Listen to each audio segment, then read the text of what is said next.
Bonjour à tous, ici Pacha. Ce sera une vidéo qui ne sera pas travaillée. On va rester principalement en face cam.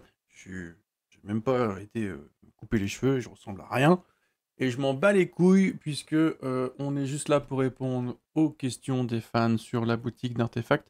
Mon manga, du coup, qui est sorti, le tome 3 normalement vient de sortir. Cette vidéo a été enregistrée bien avant. Ça fait 10 jours que j'ai terminé le tome 3, si vous voulez. Et si vous voulez, en fait, à force de faire des dédicaces et compagnie, ben, on pose plein de questions sur le projet, sur des personnages, sur des événements, sur ce qui aurait pu arriver, sur ce qui aurait dû arriver. Et en fait, l'idée de cette vidéo, c'est simplement d'expliquer ce qu'aurait dû être le projet, ou alors de répondre aux questions que les gens se sont posées. Vidéo assez unique, parce qu'en fait, je crois qu'aucun auteur déjà ne parle autant que moi que ça sur son projet. En général, ils sont plutôt secrets, ils disent rien.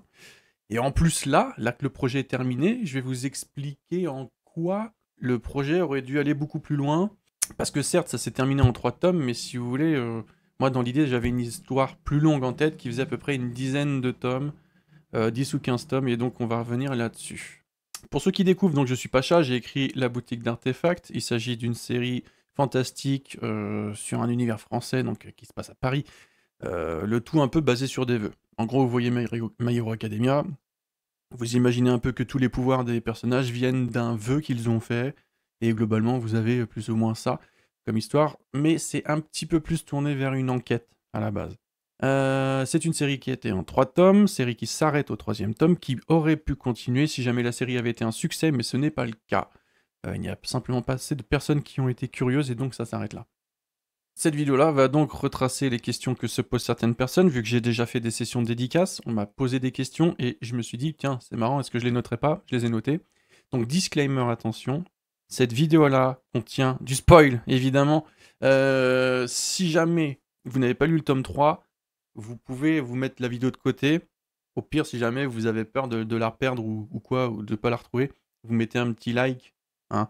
Et puis après, vous irez dans les vidéos, vous avez votre section vidéo j'aime, et vous cliquez dessus, et en gros, vous retrouverez du coup les vidéos que vous avez likées, notamment celle-là, et vous pourrez reprendre à partir de maintenant. Mais on est clair qu'à partir de là, ce que je vais faire, c'est de la destruction de projet. Donc en gros, si vous n'avez pas lu le tome 3, déjà je vais vous spoil, et de 2, vous allez rien comprendre à ce que je vais raconter, et de 3, on va même raconter ce qui aurait dû avoir après. Et donc, vous allez juste rien comprendre à ce que je raconte si vous n'avez pas lu le 3e tome. Après, d'un point de vue purement création, tous les gens qui font du scénario et compagnie, la vidéo que je suis en train de faire là, c'est de l'or en barre, puisque je vais tout simplement vous expliquer ma méthode de réflexion sur la création de certaines choses, les choses que je juge ratées, parce que du coup, on n'a pas pu faire tel ou tel truc. Et vous allez voir, ça va être vachement intéressant en termes de création. Bref, sans plus attendre, on va peut-être commencer. Alors l'une des premières choses qu'on m'a beaucoup demandé sur la boutique d'artefacts et qu'on m'a dit, plutôt comme une affirmation, c'est « Waouh, trop bien, un univers parisien steampunk !» Et ça, c'est un problème, parce qu'en fait, la boutique d'artefacts n'est pas steampunk. Alors, oui et non. En fait, si vous voulez, oui, la tour Eiffel, elle a 2 grosses cheminées, oui, le héros, il a un sniper qui fait de la fumée, machin, qui est basé sur une technologie Steam, mais en fait, c'est donc de la vapeur, hein, et on est bien dans un univers style sur cette technologie-là, on est bien sur du steampunk, ok.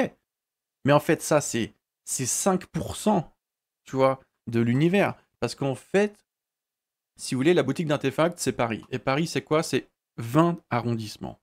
Et si vous voulez, dans l'idée, chaque arrondissement avait une identité. Il y a une autre technologie qui revient beaucoup dans le tome 3, c'est le Tesla. Alors, rien à voir avec Elon Musk. Mais du coup, cette technologie Tesla, et ben aussi, ça aussi, c'est un quartier, c'est un arrondissement, pardon, dans Paris. Et donc, en fait, si tu veux, chaque arrondissement avait son thème. Donc, tu avais le quartier Steam, tu avais le quartier Tesla, tu avais l'arrondissement où c'était très avec des gens qui sont à moitié animal, comme on a vu dans le tome 1 avec le mec tigre. Tu as beaucoup de gens qui sont avec des pouvoirs de sorcière, vampire, un peu loup-garou. Alors non, c'est des vœux plus ou moins interdits, mais tu sais, il y a toujours des petits filous qui arrivent à feinter, ou du moins qui ont feinté il y a longtemps à l'époque où c'était possible. Tous ceux-là, ils sont pareils, c'est un quartier sombre, le 20e arrondissement, pour ceux qui savent. Du coup, tu vois, c'est très Harry Potter. Faut imaginer les petites rues tordues, sombres. Genre, limite, tu vas là-bas, il fait jour. Et quand t'arrives dans le quartier, il se met à faire nuit. et quand tu repars du quartier, il fait jour à nouveau, tu sais, tu vois, le truc surnaturel, quoi. Et donc, tu avais tout un tas de quartiers comme ça qui avaient des thèmes jungle, etc., religieux, enfin, je sais pas, voilà, tu avais plein de thèmes. Et je m'étais pas fixé tous les thèmes, pour le coup, je me suis dit que j'allais en laisser, et voilà. Donc ça, c'est la première des choses, c'est que chaque arrondissement devait avoir un thème, et donc la Tour Eiffel appartient à un de ces thèmes, et donc tout le monde a dit «Ah bah c'est steampunk», mais non, c'est parce qu'en fait, vous avez vu que ça, alors que devait y avoir bien plus. Mais bon. On m'a aussi posé une question, du coup, si l'univers c'est ça, du coup on est à quelle époque? C'est une question, c'est vrai, je n'ai pas forcément répondu. On est à quelle époque? Et ben en fait, c'est une uchronie. C'est comme dans Retour vers le futur. À un moment donné, il s'est passé quelque chose. Ce quelque chose, c'est la découverte du puits. Et du coup, vu qu'on a découvert le puits, on a infléchi vers une autre réalité. C'est pas notre monde à nous, c'est une autre réalité, hein, comme dirait Doc, où justement le monde a dévié de ce qu'il aurait dû être. Et donc, en fait, ça n'a pas d'importance qu'on soit en 2000 ou en 2010 ou en 2020. On est dans les temps modernes, on est à peu près dans cette époque-là, mais vu qu'on est dans une uchronie, la technologie s'est pas développée de la même manière. Comme je vous ai dit, il y a du Steam. Dans le tome 3, vous voyez aussi beaucoup la technologie Tesla. Pareil, la technologie Tesla, c'était un arrondissement très froid, très bleu, très métallique, très électrique. Et tout ça, en fait, vous l'avez pas vu. Et donc, en fait, à quelle époque on est? Bah, c'est de nos jours, mais peut-être un tout petit peu dans le passé, mais ça n'a pas d'importance, en fait. À partir du moment où tu es dans une uchronie, de toute façon, qu'est-ce que ça change? Vis-à-vis du tome 3, du coup, si je pouvais faire mon retour là vite fait, vous l'avez certainement lu, du coup, j'espère qu'il vous a plu. Je sais que, bon, c'est triste hein, que ça s'arrête là, mais quand même, je m'étais dit, vas-y, si ça s'arrête au tome 3, ça va être de la merde. Et en fait, ça va. En fait, en vrai, ça va parce que, du coup, j'ai quand même répondu normalement à toutes les questions que les gens se posent. C'est-à-dire le puits, on en a fait le tour, etc. Enfin voilà, les questions sur certains personnages, on a plus ou moins conclu pas mal de choses, sauf à la fin. Misha, hein, qui dit bah vas-y, attrape-moi et je te dirai mon vœu. Ça, vous n'avez pas la réponse. Spoiler, vous n'aurez pas la réponse dans cette vidéo non plus. Je me garde 2-3 trucs. On y reviendra plus tard sur les personnages. Mais voilà. Donc, il y a tout un tas de trucs qui ont été abordés et globalement, je pense avoir répondu à toutes les questions. Ce qui fait que quand vous aurez terminé le tome 3, normalement, vous avez terminé, vous n'êtes pas en mode putain, vas-y, on veut la suite. Enfin, peut-être que vous avez envie d'avoir la suite, mais en gros, on est quand même ok, Georgie. Je vous laisse pas en plan, quoi. Et donc, pour ça, je suis ok avec la fin que j'ai réalisée, dans le sens où c'est dommage que ça s'arrête maintenant, mais en soi, le job est fait et il est bien fait. Je trouve que à la fin du tome 3, on laisse le héros à son quotidien. Il a fini sa quête principale. Il va un petit peu taquiner Misha sur le toit à la fin, tu vois, pour lui parler. Il a trouvé sa petite planque. Ils vont vivre leur petite vie et j'aime bien l'idée que ça, dans la tête du lecteur, bah du coup, il va pouvoir s'imaginer une petite romance de temps en temps. Les deux se rejoignent et en gros, de temps en temps, les deux continuent de développer leurs petites rencontres. Ils viennent parler de tout et de rien. Voilà, l'histoire est calme, il n'y a plus de méchants. Voilà, on est tranquillou bilou dans un petit quotidien. Léo va avoir sa péniche, il va rencontrer des clients, il va avoir sa petite romance. Il y a ses potes aussi qui vont arriver, qui vont vivre des petites aventures, admettons. Mais j'aime bien cette idée que le lecteur se dise ok, bah tout a été planté comme décor et maintenant on peut imaginer ce que sera sa vie. Et si vous vous demandez, ça c'est une question aussi très importante, du coup, est-ce que je vais racheter les droits du projet pour du coup faire la suite? Non, je ne pense pas. À 85% sûr, je ne pense pas que je rachèterai les droits, ça ne m'intéresse plus. J'ai été démotivé par l'arrêt de la série, donc ça ne sert à rien. J'ai conclu, pas comme je voulais, mais j'ai conclu du coup, et de là, je trouve qu'il n'y a plus trop d'intérêt de reprendre la suite, même si bien sûr il y a beaucoup de scènes que j'aurais voulu raconter. Un petit truc intéressant aussi à la fin du tome 3, quand Léo arrive voir Misha, quand il rencontre Misha pour la dernière fois, il joue à chat. Ça, c'était le projet initial en fait.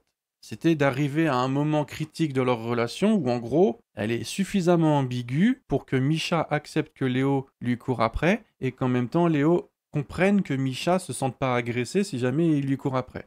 Tu vois, donc ce début de romance du je vais essayer de te séduire et la fille qui est en mode ok, je vais essayer de te laisser me séduire, tu vois. C'était cet équilibre que je voulais et donc tout ça, ça prend place dans cette espèce de jeu du viens, on joue à chat. Et en gros, bah Léo c'est le chat et Misha c'est la souris et il faut l'attraper. Et si jamais Léo réussit à l'attraper, alors elle lui dira son vœu. Et bien sûr, romance, câlin, bisous, qui sait, ce genre de choses, voilà, petite romance qui pouvait se mettre en place grâce à ce début-là. Donc on est à la fin du tome 3, malheureusement, on n'est qu'au début de la romance des deux. S'il y a bien un personnage au final qui finalement n'a servi à pas grand-chose, c'est bien Misha.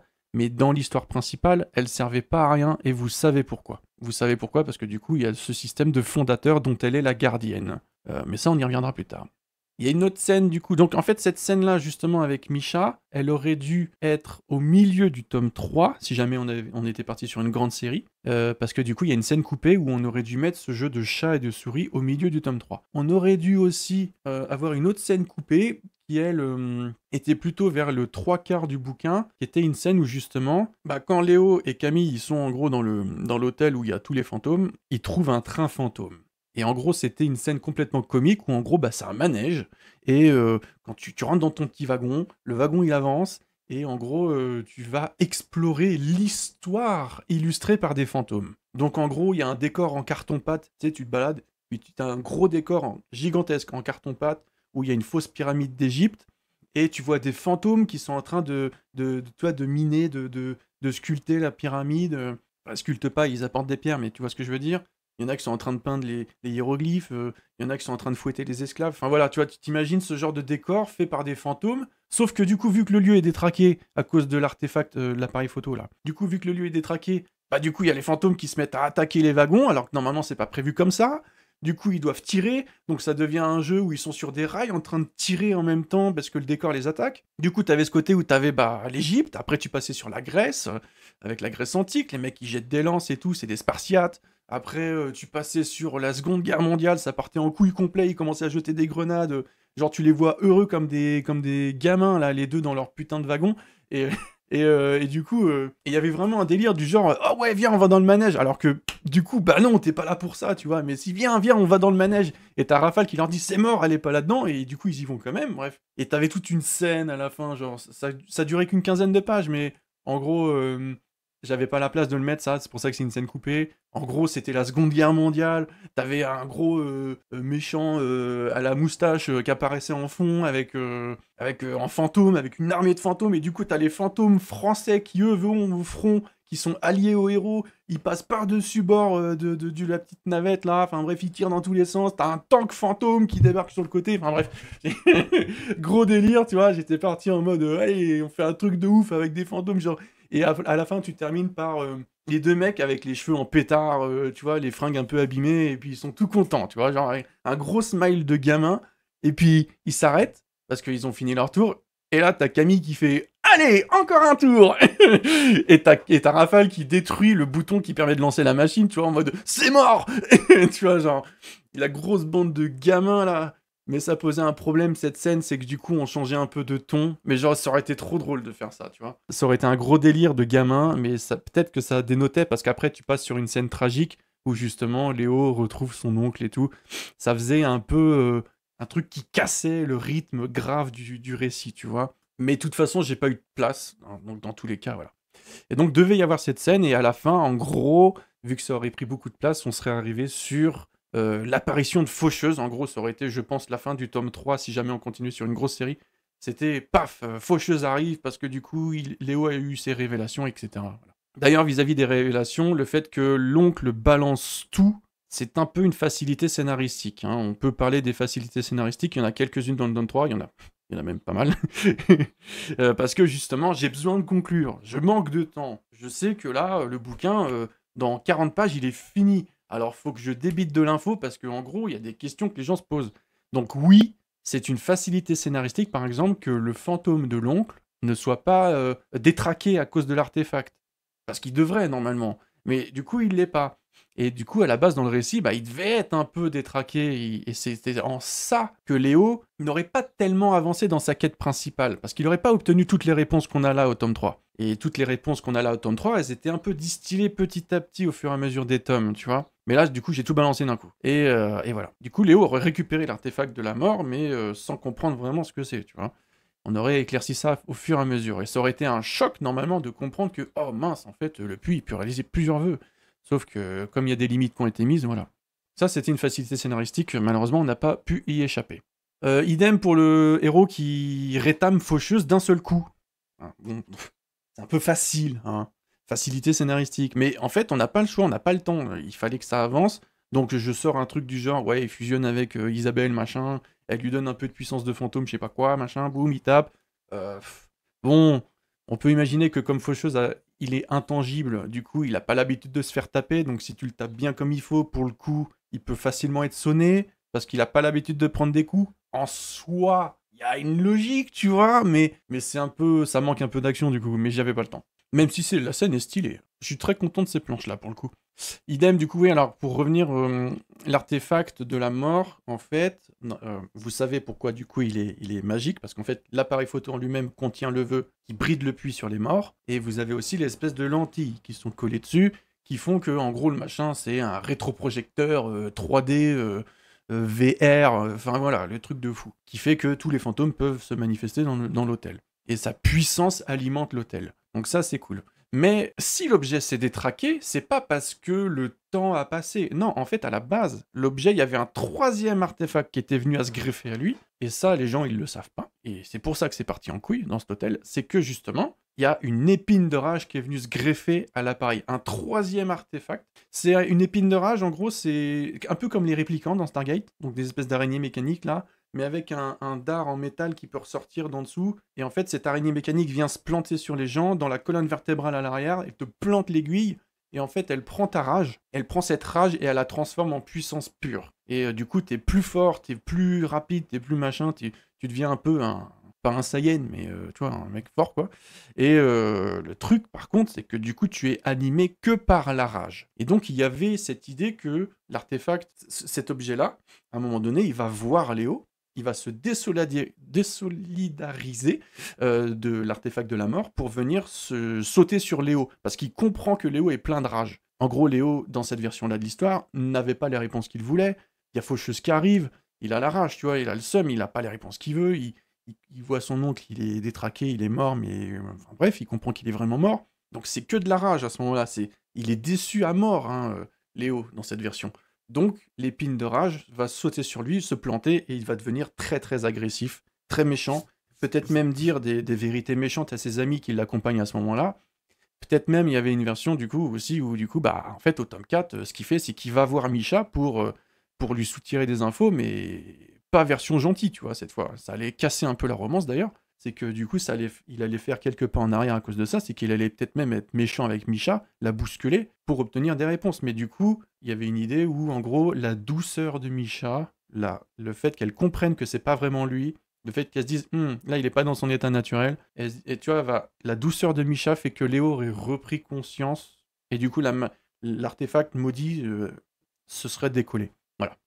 Donc cette épine, il aurait pu la récupérer. D'ailleurs, c'est un objet illégal, hein, ça c'est un artefact illégal, ce genre de truc est stocké dans un endroit secret. L'entrepôt 13, si jamais, référence à la série.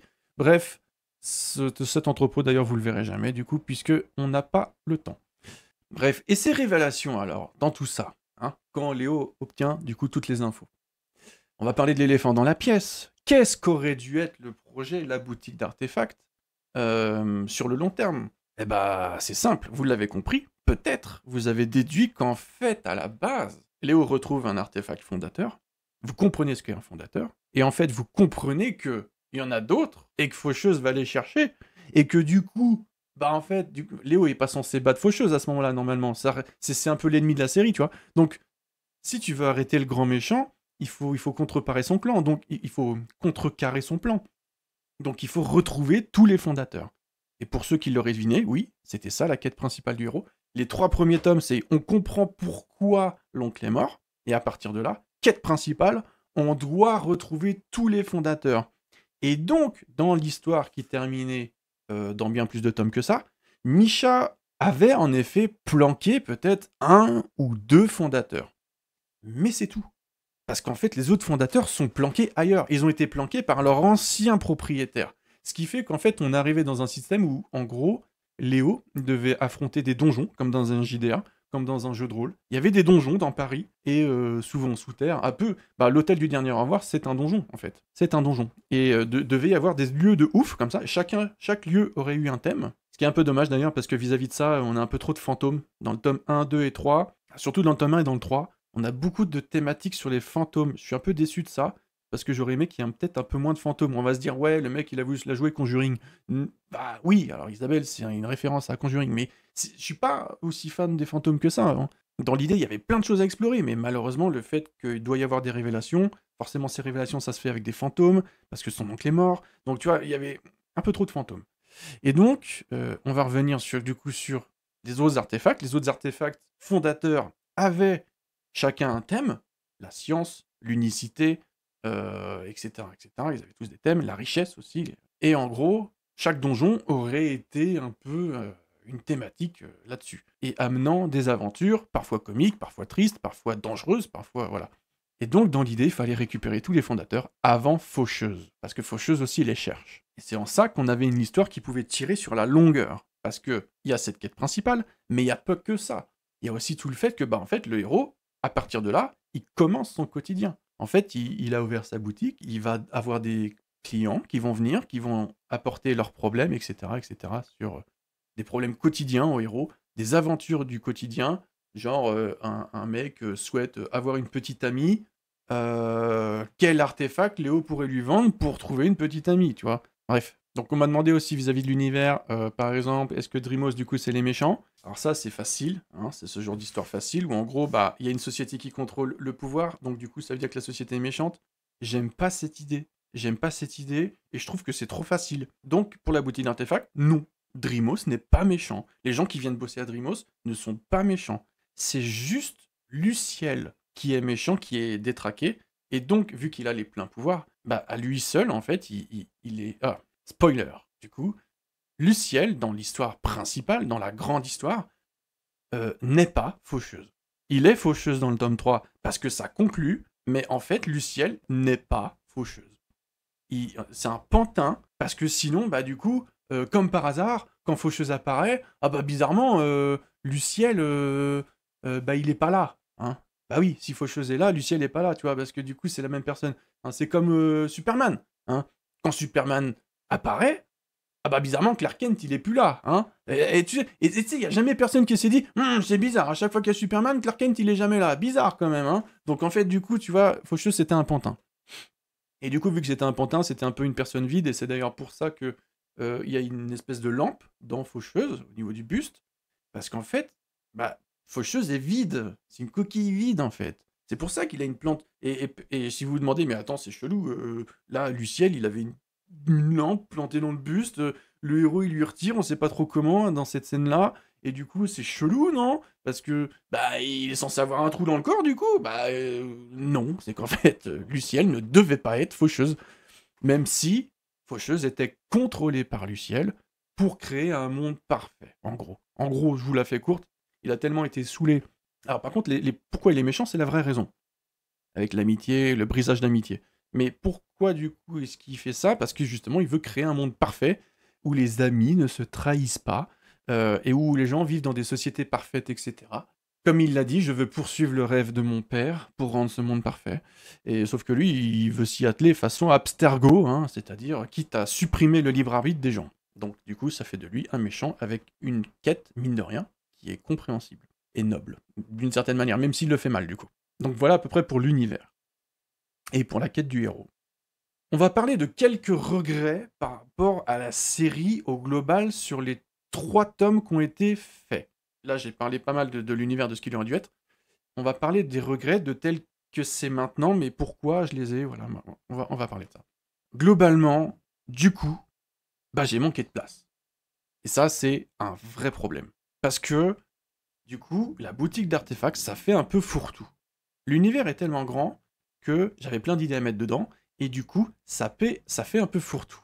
On sent qu'il y a un univers à explorer, on sent qu'il y a des choses qui sont cachées et qu'on reviendra plus tard, et ça pose un problème. C'est qu'il y a des lecteurs, quand ils lisent ce genre d'histoire, ils vont retenir les choses. Et ils se disent, ok, là, je crois avoir aperçu un espèce de truc, je sais pas moi, un truc steampunk, j'imagine qu'on y reviendra. J'imagine qu'on va découvrir. Mais du coup, ils se posent des questions là-dessus.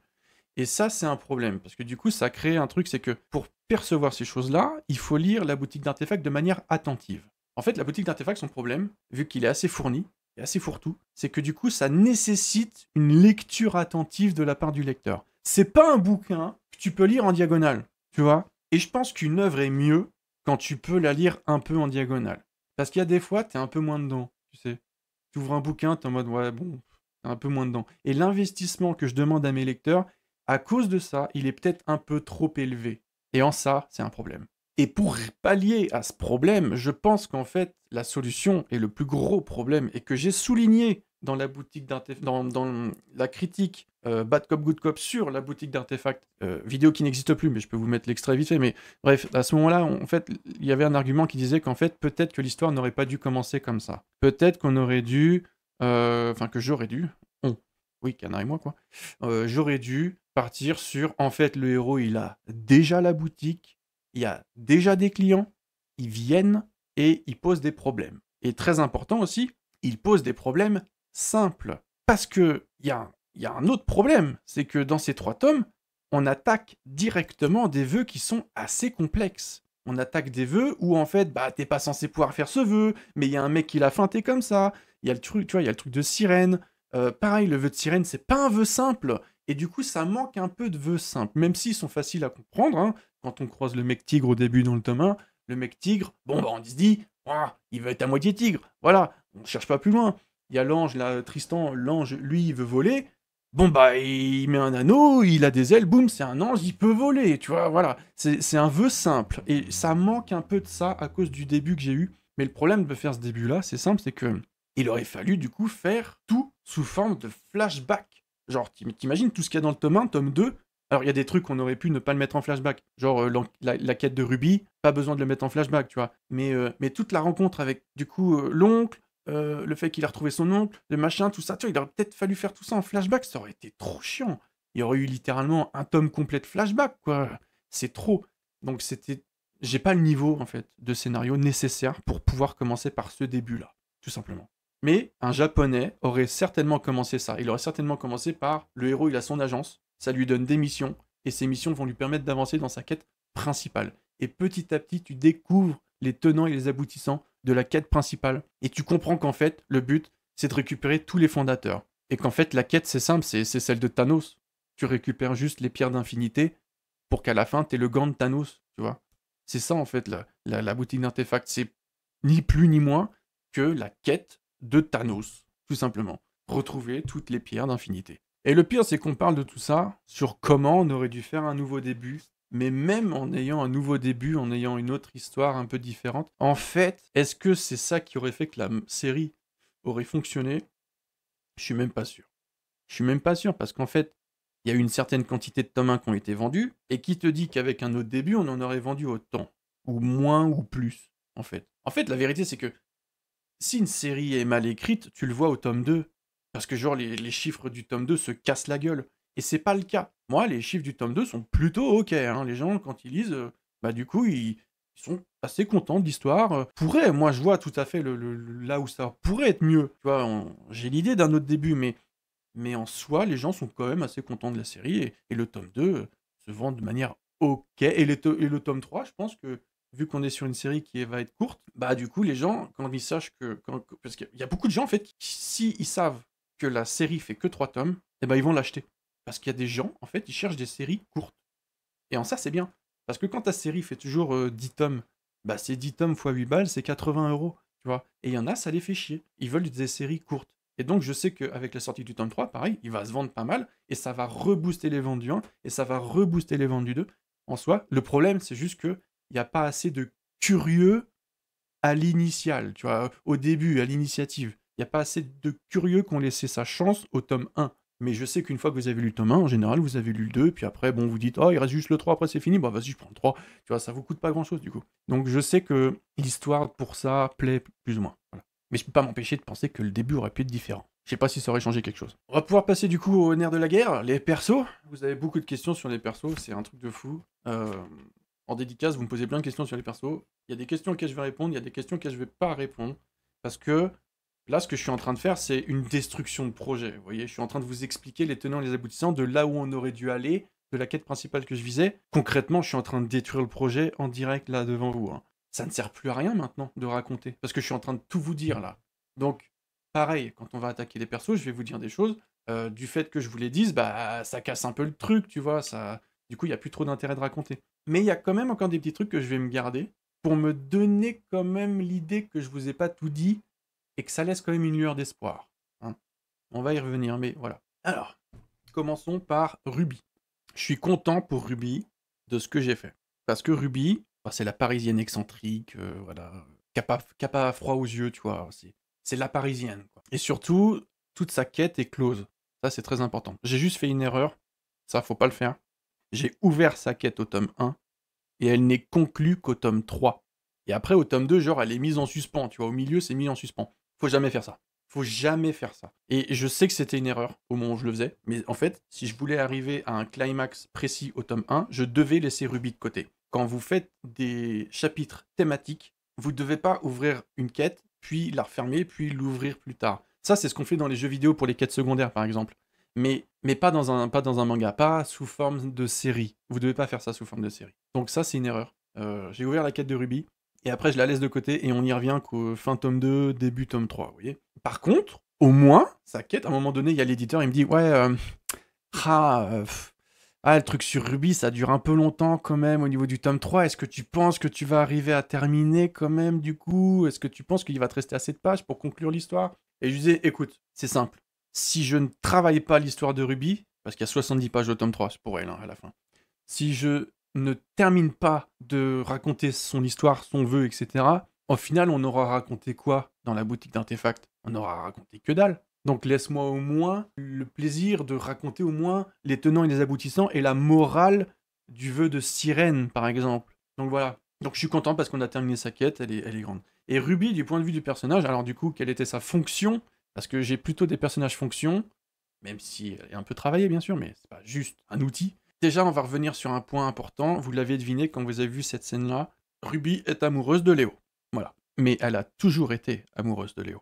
Et c'est à cause de Léo qu'elle a fait son vœu. Et du coup, forcément, quand t'as dit la scène du ouais, ça m'étonne pas que tu saches pas qui était l'homme de cette époque, bah en fait, c'est parce qu'elle sait qu'il est pas au courant. Et ouais, Léo, c'est un peu ce genre de héros un peu bébête en mode ah bon, tu m'aimes Tu vois, genre ah bon Tu sais, il a toujours pas remarqué, tu sais. Mais bon. Même si, en fait, la maturité de l'histoire et la maturité du personnage fait qu'à un moment donné, elle aurait clairement mis les points sur les i avec lui là-dessus. Surtout que ça l'énerve, hein, que du coup, elle peut pas utiliser son pouvoir de sirène sur lui. Parce qu'elle a fait ce vœu pour lui, tu vois. Et son bracelet le protège. Du coup, elle est en mode, mais putain, ça marche pas. Et alors que ça marche sur tout le monde, tu vois. Mais sauf sur lui. Et du coup, elle a encore plus le seum. Du coup, Ruby, sa fonction, c'était d'être un personnage qui vient dynamiser l'histoire, qui vient dynamiser le triangle amoureux qui pouvait se planter justement entre Léo, Ruby et Misha. Et les attaques de Ruby pouvaient éventuellement faire réagir Misha aussi. Les attaques amoureuses, je veux dire, voilà, le fait qu'elle attaque le héros en mode bon, sors avec moi maintenant parce que j'en ai marre d'attendre, tu vois. Je sais pas. Mais elle est cash, Ruby, c'est ça qui est bien. Donc elle pouvait, et puis c'est un peu la pile électrique, et puis aussi du coup, elle déteste Camille. Oh. Elle déteste Camille, enfin vous l'avez compris au tome 1, mais du coup c'est vrai que ça revient pas tant que ça après. Elle peut pas le piffer, genre j'imaginais tout à fait une scène où ils se rejoignent sur la péniche. T'as Camille qui arrive, et elle fait oh non pas lui. Elle lui dit vas-y, allez, elle lui lance son sort. Du coup il est en mode oh chérie je vais t'obéir. Elle lui dit vas-y saute dans l'eau, tu me casses les couilles. Et du coup il saute dans l'eau, il fait ah bébé, mais je dois aller jusqu'où comme ça. Elle fait mais va jusqu'à la mer, je m'en fous. Tu vois genre Camille. Et puis après, au bout d'un moment, elle rompt le vœu quand il arrive à la mer, j'en sais rien. Genre, et Ruby, en mode vraiment, elle peut pas piffer Camille. Et du coup, ça aurait été marrant qu'il y aurait une romance entre les deux pour le coup. Mais voilà. Donc, ça, c'est pour Ruby. Parlons de Camille, du coup. Personnage que vous avez bien aimé. Bizarrement, on me l'a beaucoup demandé en dédicace. Pourtant, complètement secondaire. Hein. C'est le héros du copain, tu vois. Enfin, non, c'est le copain du héros, tu vois. Donc, en fait, c'est le copain beauf qui fait des blagues de beauf, qui est un pauvre type. En plus, il a un vœu qui est raté. Hein. Mais pourquoi est-ce qu'il a un vœu qui est raté? C'est un vœu divin, donc vous aurez compris, il est divin, il devine les choses avant qu'elles aient lieu. Donc, il a une petite agence de divination, mais c'est un devin raté, parce que c'est expliqué dans le tome 1, il a des mauvaises étoiles sur Google, enfin voilà, et pas pour rien, parce qu'en fait, il a fait son vœu suite à une déception amoureuse. C'est-à-dire qu'en fait, sa copine l'a trompé, je sais pas quoi, un truc du genre, et en gros, il a souhaité ne plus jamais être déçu comme ça. Ça, c'est sa formule auprès du puits. Alors, si tu veux, le puits, quand il a vu le vœu, il s'est dit, oula, alors, ne plus jamais être déçu comme ça. De quoi tu me parles Vas-y, je vais te donner un pouvoir de divination, comme ça tu vas deviner tout avant que ça arrive, et comme ça tu pourras pas être déçu. Tu vois, genre le puits il est en mode, mais je comprends pas ton vœu, mais je vais le réaliser quand même, tu vois. Mais voilà, donc c'est pour ça que son vœu il est raté. Et du coup, Camille, pour ce qui est des divinations liées à l'amitié ou à l'amour, ça marche. Il y arrive. Par contre, toute autre divination, c'est mort. Le puits, il lui a pas donné ce pouvoir. Bref. Donc ça, il est marrant du coup. Je suis assez content de ce personnage, il apparaît assez souvent, et je suis surtout assez content du retour que vous en avez, parce qu'en fait c'est un personnage qui est assez simple. Il y a des gens qui disent ouais j'aime bien parce qu'il a peur, il est tout frileux, il tremble, voilà. Et en fait, ce genre de personnage tout simple vous plaît, parce qu'en fait vous comprenez les tenants, les aboutissants, vous savez qui c'est, vous comprenez sa fonction, et du coup c'est marrant, mais moi je trouve qu'il est pas si intéressant que ça, en fait d'un point de vue scénario. Il va aider de temps en temps le héros sur sa quête principale, c'est le bon copain marrant, mais il est pas si intéressant que ça au niveau fonction, et pourtant, vous l'aimez bien. Il fait un peu l'unanimité pour le coup. Hein. Bref, autre personnage, Isabelle. Oui, parce que c'est un personnage, oui, Isabelle. On me l'a pas beaucoup demandé en dédicace, parce qu'elle est souvent présente quand même pas mal, mais on me l'a demandé un petit peu. C'est un peu la dédicace facile, tu sais, genre ouais, tu sais pas trop ce qui va te plaire, vas-y, je te dessine Isabelle, en plus ça me prend pas trop de temps, tu vois. Voilà, bref. Et pour ceux qui m'ont demandé, oui, c'est évidemment une référence à Conjuring. Hein. Elle s'appelle Isabelle parce qu'évidemment, elle est inspirée d'Annabelle, donc évidemment. Et je vous ai parlé de son problème, le fait est que bien sûr, elle fonctionne avec son fantôme, donc quand elle est dans la chaise, c'est aussi une référence au film, hein, avec la rocking chair justement, c'est une scène qui m'a fait assez peur. Pour le coup, voilà, ça fonctionnait bien. Du coup, j'ai refait une référence à ça, et il y a un peu trop de fantômes malheureusement à cause d'elle. On m'a demandé, alors c'est Tipiu qui m'a demandé, une origin story sur Isabelle, et elle m'a dit c'est nul ton tome 1 parce que y a pas d'origin story sur Isabelle. Alors, je suis mitigé là-dessus, parce que en fait dire quel est son vœu, ou du moins d'où elle vient, c'est un peu comprendre quelle est sa puissance et comprendre quelle est sa limite. Or, elle est assez puissante, Isabelle. C'est un artefact autonome, c'est-à-dire qu'elle est au-delà de l'artefact mineur et de l'artefact majeur. Ça aussi, j'ai pas eu le temps de vous expliquer. Artefact mineur, pas très puissant. Artefact majeur, super puissant. Artefact autonome, super puissant. Et en plus, il a une âme. Donc Isabelle est juste l'un des meilleurs artefacts qui puissent exister. Même si elle fait peur et qu'on comprend pourquoi. Et qu'elle est interdite à la vente, au passage. Et donc Léo est obligé de la garder dans la péniche. Ça pareil, j'ai pas eu le temps d'expliquer, mais bon. Et du coup, ça lui va très bien, Léo, parce que, en fait, c'est sa copine. Donc je suis mitigé sur le fait d'expliquer d'où elle vient, parce que du coup, ça casserait un peu ce mythe de se dire, ah ouais, ok, c'est ce vœu qu'il y a dedans. J'aime bien l'idée qu'elle est tellement ancienne qu'on sache pas quel est le vœu qu'il y a dedans, tu vois. Et dans l'idée, c'était ça. En fait, on savait pas quel vœu il y avait dedans. Et c'est intéressant d'avoir des objets qui sont tellement anciens qu'on a perdu le registre. Et tu vois, il y a le Furby qui apparaît dans le tome 3. Le Furby, il a un registre, en fait, chaque artefact a un certificat d'origine. Et ça, c'est hyper intéressant, parce que il y a des artefacts dont on a perdu le certificat, on sait plus quel vœu il y a dedans, et il y en a où c'est clair et net, et d'ailleurs il y a les conséquences de telle personne, de quand il l'a acheté, t'as le nombre de personnes qui ont utilisé l'artefact ou qui l'ont acheté, qui l'ont revendu. En général, plus il y a de personnes qui l'ont utilisé, et plus ça veut dire que l'artefact peut plus ou moins foutre ta vie en l'air.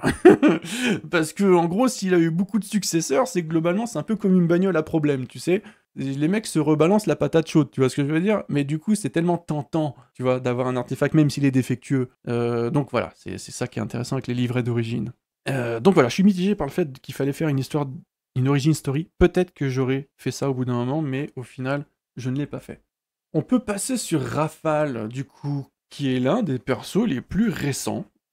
L'histoire est vieille, hein, l'histoire est date, et en fait Rafale s'est très vite imposé comme étant un perso problématique. Il fallait Rafale, parce qu'en fait il fallait que Léo, pour faire sa quête principale, il faut qu'il puisse s'absenter de la boutique. Certes, il doit s'occuper un peu des clients de temps en temps, mais il faut qu'il puisse se barrer, il faut qu'il puisse aller se promener, il faut qu'il puisse aller explorer le Paris, découvrir l'univers, et vous le faire découvrir à vous, lecteurs. Et du coup, j'ai dû avoir recours à ce genre de perso qui est toujours dans la boutique, en fait, qui est pour maintenir la boutique.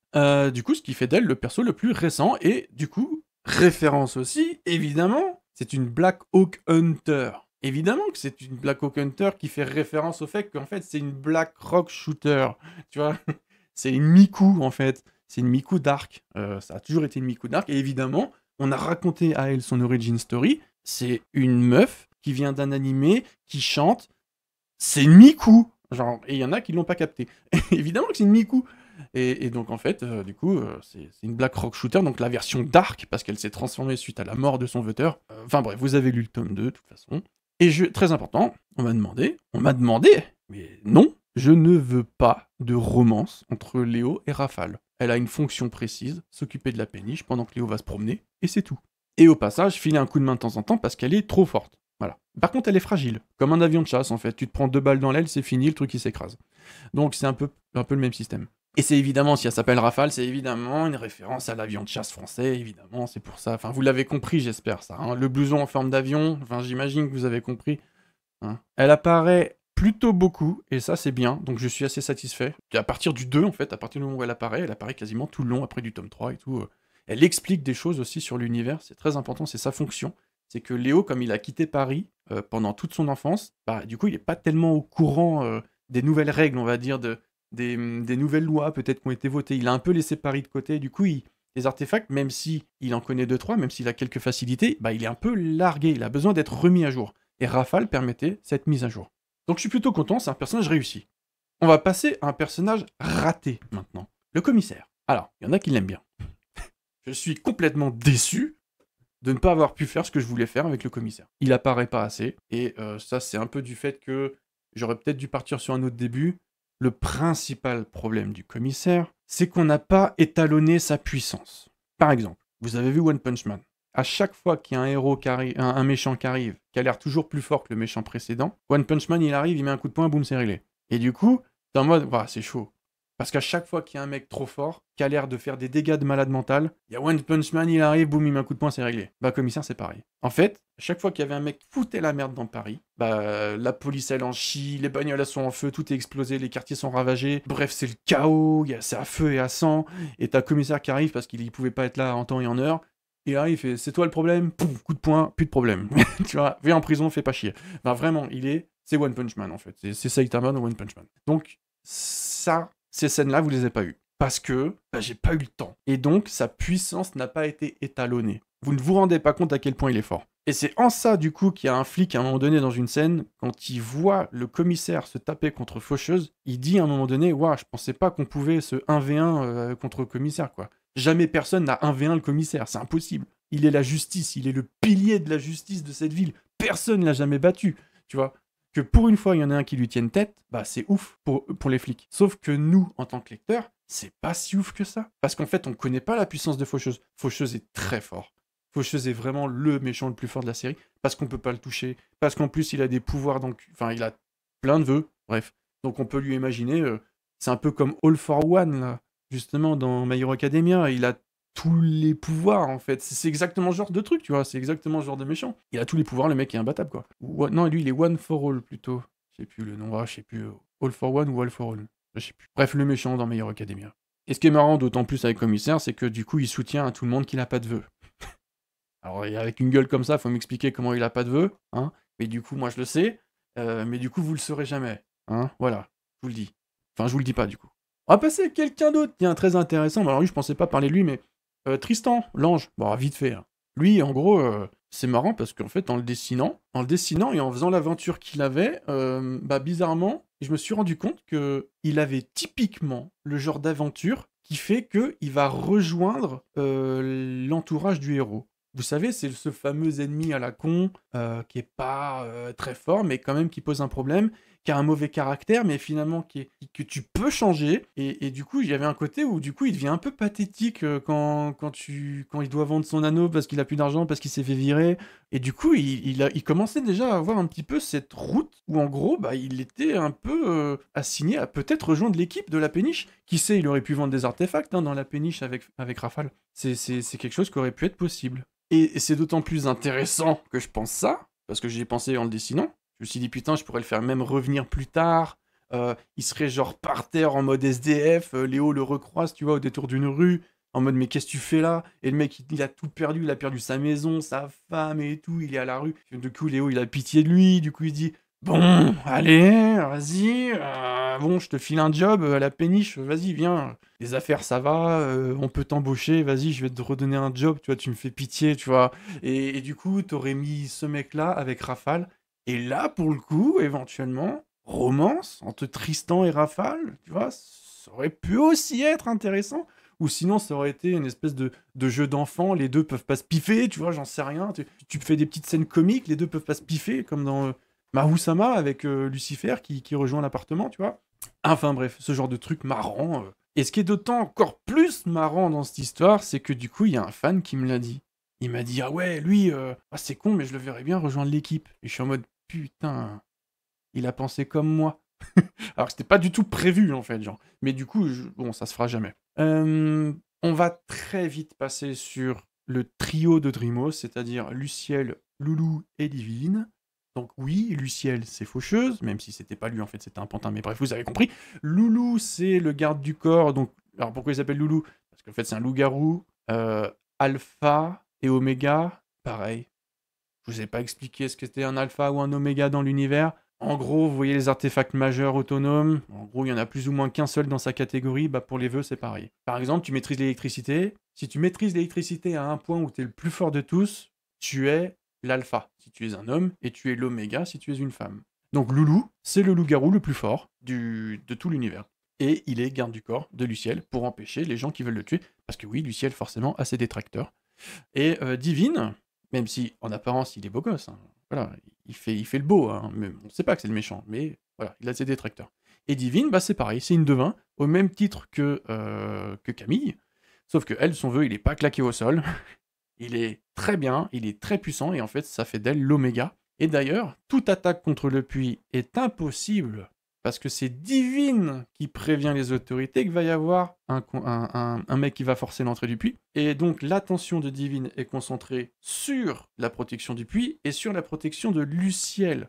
Donc, toute attaque est anticipée avant qu'elle n'ait lieu, tu vois. Donc, forcément, en fait, le puits aujourd'hui est indétrônable. Enfin, tu peux pas coucher le puits à cause de Divine, quoi. Tu peux pas prendre le contrôle du truc à cause de Divine, parce qu'elle devine tout à l'avance. Bref, c'est la number one des devins. Elle, du coup, pareil, on l'a vu sur une case à un moment donné, elle est hyper importante sur l'histoire, mais du coup, on n'aura jamais l'occasion d'appréhender qui elle est, etc. Dans l'idée, elle était amoureuse de Luciel, dans l'idée, elle était plus ou moins au courant de ce qu'était Luciel, et je pense même que c'est la seule qui est au courant, qui ne dit rien parce qu'elle est amoureuse. C'est pour ça qu'elle est amoureuse, c'est la condition qui fait qu'elle ferme sa gueule. Donc, voilà. On est sur une personne qui a bon fond, mais qui est aveuglé par l'amour. Et Luciel, du coup, le grand méchant de l'histoire, pourquoi est-ce qu'il est méchant? Parce que, bah, vous savez, hein, dans le tome 3, la raison pour laquelle Luciel est méchant, c'est la raison aussi sur l'histoire à long terme. C'était la même raison. C'est le fait que, bah, quand on venait au lycée, et qu'on a un groupe de potes, ou même au collège, hein, bah, on a un groupe de potes, on est sûr qu'on est copains comme ça, tu vois. Et en fait, bah, quand on vieillit, les groupes se séparent. Et moi, à titre perso, j'ai vécu aussi ça d'un groupe. On était tous un groupe et puis il y en a un seul qui était parti. Et en fait, il s'avérait que bah, c'était l'alpha du groupe en quelque sorte. C'était lui qui maintenait le groupe en entier et quand lui il est parti, ça a disloqué le groupe. Et tout le monde a arrêté de se voir. Du coup, c'est une expérience personnelle. Mais bon, moi, je suis pas devenu comme Luciel, hein, par contre. Mais voilà, c'est pour ça qu'il dit, ouais, il faut que tu constates, que tu vois un psy. D'ailleurs, désolé pour cette planche, faut que tu vois un psy. Dans ce moment-là, dans le tome 3, on est un peu sur un décalage parce que du coup, ça a l'air comique, alors qu'en fait, c'est grave ce qu'il raconte.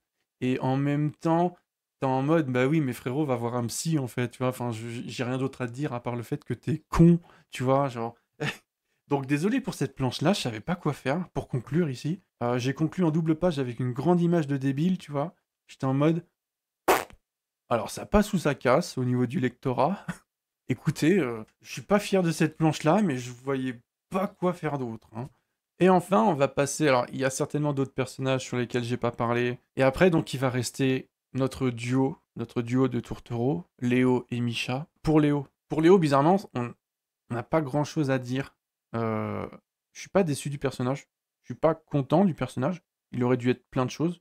Il aurait dû passer par ses phases de rage, avec l'épine de rage. Il aurait dû passer par plein d'autres étapes. Je suis quand même content, parce qu'il passe par plein d'étapes. On le voit heureux, on le voit triste, on le voit désemparé, enfin, interrogatif. Enfin, bref, il fait tout. Il a toutes les étapes un peu émotionnelles qu'un héros peut avoir. Il a toutes les expressions sont là.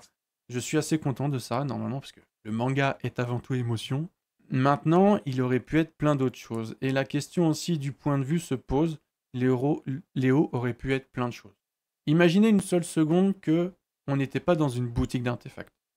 Que les boutiques, c'était complètement quelque chose qui existait, hein, mais qu'on met de côté. Et en fait, Léo, il fait partie d'une brigade de police et son chef, c'est le commissaire. Et en fait, son but, c'est d'aller mettre une branlée à tous les mecs qui font des vœux et qui font le kékou dans la ville. Tu vois, ça aurait été hyper intéressant aussi comme point de vue. Tu vois, ça aurait été Léo, le jeune apprenti flic, et en plus, vu qu'il est flic, bah du coup, il va pouvoir enquêter sur cette histoire de fondateur. Il aurait peut-être fini par trouver cette histoire de fondateur, et le grand méchant de la mafia de la ville, bah c'est Faucheuse, tu vois. Ça aurait rien changé à la quête principale, juste on change de point de vue. On n'est pas avec une boutique, on est avec une escouade. Et du coup, là, tu partais plus en mode classe. Donc, il y a la fille mignonne, bah, comme dans My Hero Academia, hein, Uraviti, tu vois, qui est amoureux du héros. Le héros, il est un peu neutre, on va dire. T'as un Bakugo dans le tas qui a une grande gueule, mais qui fait chier, mais tu l'aimes bien quand même parce que tu comprends pourquoi il est comme ça. Il y a le mec super fort, machin, enfin bref. Et d'autres qui ont des pouvoirs qui ont l'air éclatés, mais en fait, ils sont super utiles.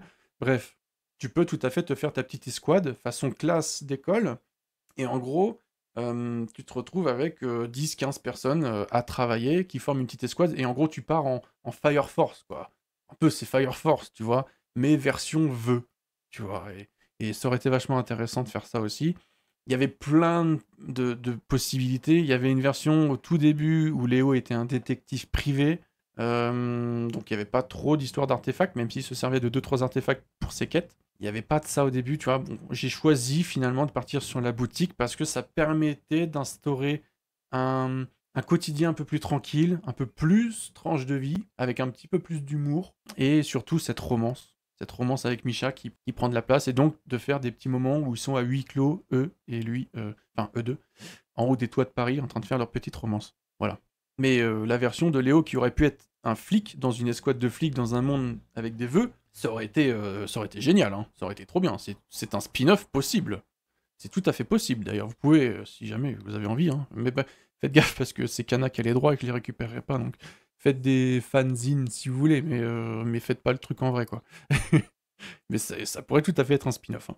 Tu mets le commissaire à la tête du truc, ce qui permet de travailler commissaire, et c'est parfait, hein. Donc pour Léo, je suis assez content. C'est un héros qui est nuancé aussi. Il est pas 100% gentil. Ça, c'est très important. Il est pas, tu vois, il trahit Ruby. Alors, il le fait pas consciemment, mais tu sais, il pourrait être plus pur que ça. Il pourrait un peu plus se soucier des sentiments des autres. Il est pas comme ça. Il a ses défauts. C'est très important. Il y a aussi un truc qu'on n'a pas abordé. Du coup, un peu l'éléphant dans la pièce aussi avec Léo. Et du coup, est-ce qu'il a un vœu? On n'a pas abordé le temps. Enfin, alors, vous le savez, il a pas de vœu. C'est dit dans le tome 1, ou du moins c'est fortement suggéré dans le tome 1. Il se sert de son bracelet, mais lui, il a pas de vœu. Il a pas été au puits faire son vœu. Donc du coup, la grande question, c'est Pacha, quel vœu t'aurais fait à Léo? C'est très important, ça. Il n'en a pas. Alors, il y avait une version de Léo où il était contre les vœux. Et genre, il voulait absolument pas en faire. Parce qu'il préfère le monde d'avant, le monde old school. Et du coup, je me suis dit, mais du coup, ce serait quand même dommage, parce qu'on viendrait forcément arriver à un moment donné où il va faire un vœu. Et je me suis dit, la manière la plus noble de faire un vœu pour Léo, ce serait qu'il veuille sauver quelqu'un. Genre, il se sacrifie pour sauver quelqu'un. Et forcément, il se sacrifie pour qui? Bah, pour Misha, en fait. Et donc, ce serait lié directement à la fin de la série, qui aurait eu lieu à peu près vers 10-15 tomes, où en gros, bah, Misha est en danger parce que Faucheuse est arrivée au bout de la quête. Faucheuse a récupéré tous les fondateurs avant Léo, ou du moins, Léo s'est fait mettre une branlée, et du coup, voilà. Et du coup, Misha est réellement en danger parce qu'il, je sais pas, admettons, elle garde le dernier artefact fondateur. Et du coup, il y avait un truc où Léo peut-être aurait fait un vœu pour sauver Misha, pour prendre sa place, pour mourir à sa place ou un truc du genre. Il se serait sacrifié pour elle. Il y avait une idée comme ça. Est-ce que ça aurait été ça la fin?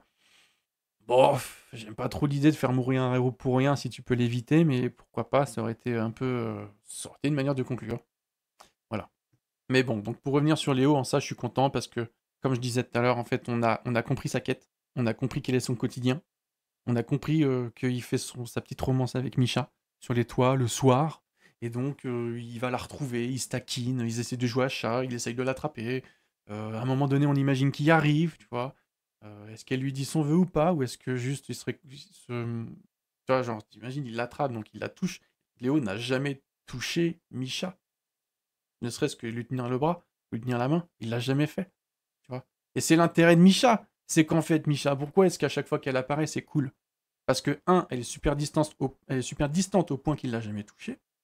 Et de deux, d'ailleurs, c'est elle hein, qui le touche à la fin. Hein, c'est juste à la fin, poup, tu vois, elle le touche comme ça, mais c'est le seul moment où il y a contact. C'est vite fait, tu vois. Et du coup, ce qui fait que Misha est intéressante, c'est qu'en fait, elle est hyper rarifiée. Et c'était très important d'ailleurs de faire apparaître Misha au tout début, parce que justement, bah, c'est la première fille qu'on voit. Donc on sait que ça va être elle, l'amoureuse tu vois, de l'histoire. Et je l'ai hyper rarifiée. Elle apparaît très peu de fois. Et à chaque fois qu'elle apparaît, c'est toujours un peu pour taquiner le héros. Tu vois, là, c'est toute la partie au Moulin Rouge où elle s'amuse à voler des trucs, mais en fait, bon. Puis en fait, elle le laisse enfermer dans le Moulin Rouge. Enfin, tu vois, c'est que de la taquinerie et c'est cool. Et donc en ça, tout le monde l'aime bien en général. Après, il y a bien sûr 2-3 aigris, n'hésitez pas dans les commentaires à dire si vous l'aimez pas et pourquoi vous l'aimez pas. Voilà. Et évidemment, il y avait ce jeu de romance, donc elle est pas amoureuse de Léo, mais elle aurait fini par comprendre que elle était un peu amoureuse de Léo. Et donc voilà. Et si vous posez la question du coup de quel est son vœu, bah du coup je vous le dirai pas. Voilà. Comme ça, je vous laisse avec le même suspense que le tome 3 vous a laissé. Moi je sais. Et elle a pas souffert pour rien. Je le dis dans le bouquin, elle a souffert. Et son vœu, forcément, c'est pas juste. Bah, je vais être à moitié chat. Non, c'est pas juste ça. Même si ça s'y rapproche un peu, mais c'est plus tragique que ça. Et pour couper l'herbe sous le pied, on m'a déjà dit ouais, en fait, Misha, c'était un chat qui s'est incarné en humain. Non, c'est pas ça non plus. Anyway, comme ça, je me laisse quand même une petite part de mystère. Oui, c'est mon petit plaisir à moi, c'est mon petite inception à moi. Est-ce que la toupie tombe euh, Et sur ce, j'ai à peu près dit tout ce que j'avais à dire. Je viens de complètement détruire le scénario de la poudre d'artefact. Vous savez tout. Enfin, presque tout. Et puis voilà, il me reste plus qu'à vous dire à une prochaine. Pour ceux qui sont encore là, félicitations. Vous n'êtes pas beaucoup, je pense. Parce qu'on est sur une vidéo très très privée, hein, pour ceux qui ont uniquement lu le bouquin et qui en plus prennent la peine de suivre l'auteur. Du coup, pour ceux-là, merci d'avoir lu. Vraiment. Je suis très content quand même d'avoir réussi à produire ça. Hein. Sachez-le. Je suis quand même assez content de la fin. On est quand même arrivé à une conclusion qui est pas dégueu. Tu vois. Vous savez bien maintenant, vous voyez bien l'histoire, qu'elle aurait pu être bien plus complexe. Qu'on n'a même pas abordé, genre, les thèmes les plus basiques. Du genre, un mec rentre dans une boutique, il veut faire un vœu hyper simple, c'est qu'il veut une petite amie, tu vois. Et un mec qui veut guérir du cancer parce qu'aucun médecin est capable de le guérir. Et du coup, il doit se servir d'un artefact dangereux qui peut le tuer, mais du coup, va-t-il prendre le risque de mourir avant l'exutoire du cancer, tu vois? Et Léo l'aurait aidé dans sa quête. Et ce genre de choses, tu vois, des petits trucs. Enfin, j'avais plein d'idées. Plein d'idées. En même temps, le projet est vieux. Mais bon, mais je suis quand même content de la fin. Écoutez. Et sur ce, pour ceux qui me suivent aussi, la vidéo 365 jours en tant que mangaka, partie 2. La vidéo, donc, 365 jours en tant que mangaka, est une vidéo où, en gros, je vais complètement remake la partie 1. En fait, ce sera pas la partie 2. Ce sera un remake. Parce que j'ai vu celle de Twan, et en fait, au moment où celle de Twan, elle est sortie, moi, je venais de sortir la mienne, en fait. Et en gros, c'est 15 minutes d'un mec qui parle, et on se fait chier, quoi. C'est 15 minutes d'un mec qui parle, qui a signé un contrat, et puis qu'il a acheté une chaise qui fait pas mal au dos. On s'en bat les couilles, tu vois. Enfin, bref, j'aime pas du tout cette vidéo. Quand j'ai vu celle de Twan sortir, en même temps, c'est peint sur la planche qui l'a aidé à le faire et tout. Le mec, il a du matos, il a des compétences, tu vois. Et je vais essayer de faire un truc un peu plus travaillé, et on va vraiment revenir sur, ok, le métier de mangaka, comment ça s'est passé pour moi, etc. Cette vidéo-là, elle sera beaucoup plus montée. J'espère qu'elle sortira avant celle-ci, mais bon, on verra. Anyway, je vous dis merci, et je vous dis au revoir pour d'autres projets. Ne vous inquiétez pas. Il y en aura d'autres. Alors, est-ce que ce sera publié ou est-ce que ce sera juste des petits concours? Moi-même, je ne le sais pas, alors je peux pas vous le dire. Sur ce, ciao, bye bye. Amusez-vous bien.